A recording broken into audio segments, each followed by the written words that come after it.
කියන්නේ? දැන් මම කවි හැම කියනවා ඒ කාලේ හිටවන්න කවි කිව්ව අරම ඔය හැම එකක්ම පුළුවන්. අපි සින්දුවලින් කවියක් අහන්නේ උඹට බලන්න. ඔව් පුළුවන් මම. හරි බලන්න කවියක් කියන්නකෝ. ඔය පුතාට දැන් මම ඒ කාලේ මතක මම ඔය හරක් දක්කන කාලේ ඒ තමයි. කාලේ ඕන කාලේ යන කාලේ. හරක් ටික දක්කගෙන ගිහිල්ලා ඉතින් මම පොඩ්ඩක් විජාවට ගහක් ගාව බුදියා ගත්තාම මං ආගා බංකුට හරක් ටික නෑ. ඉතින් මම හරක් ටික හොයන් ගිහිල්ලා අර මේ ගිහිල්ලා ඔය මහවැලි ගඟේ ඔය අර ගම් ඉවුර දිගේ ආවා පුතා. ඒ නුඹට මම දැක්කා ගැටිස් තියක් අහනවා. බලන්න කොයිද? ඒක බැලුවා. බැලුවා කියන්නේ දැක්කා. නැත්නම් මම එතකොට ගැටවර ගහන්නේ. ඔව් ඉතින් මට ඉන්න බෑ. මට බලන් ඉන්න බෑ. ඉතින් මට කියා ගන්න බෑ. ඔව් නලින මං ඉතින් එයාට මෙහෙම කිව්වා.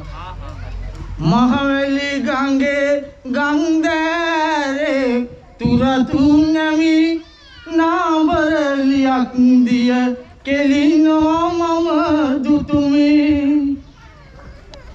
කැකුළු මලක් නම් මල නොතලා නොයමි පිපුණු මලක් නම් මාරුදුන පුතා පිපුණු මලක් නම් මල නොතලා නොයමි කැකුළු මල නිසා හැරලා යන්නේ යමි කිව්ව පුතා.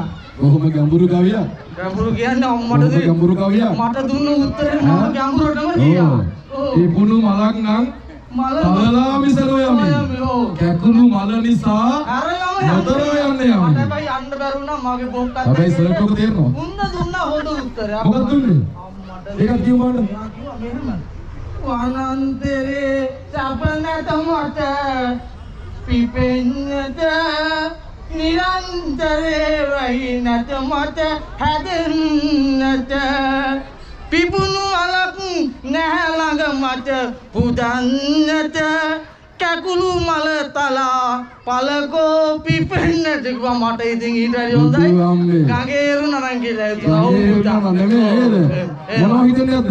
මට ඉතින් වැඩක් නැහැ කියලා ඉතින් කමන්නේ කැකුළු මල තලා ඵලයන් පිපෙන්නට කිව්වා මට ඉතින් ඊට වැඩි හොඳයි බඩ කපාගෙන මැරෙන්නේ හිතුණා පුතා. ඊයරත් මාර දේවල් සෙට් වෙන්නේ. ඔව් අපි පොඩි චින්දු චොටි කෑල්ලක් කාලේ වෙච්ච දේවල්. ඔව් මේ කොල්ල ඔක්කොම බලන් ඉන්න තුට්ටා නටන පොඩි එකක් කියමු නම්. හරි සින්දුවක් කියලා ඩාන්ස් කරමු. පොඩි කෑල්ලක් කියමු. හරි අපේ ජොලිසියාගේ සින්දුවක් දෙන්නකෝ මල්ලි.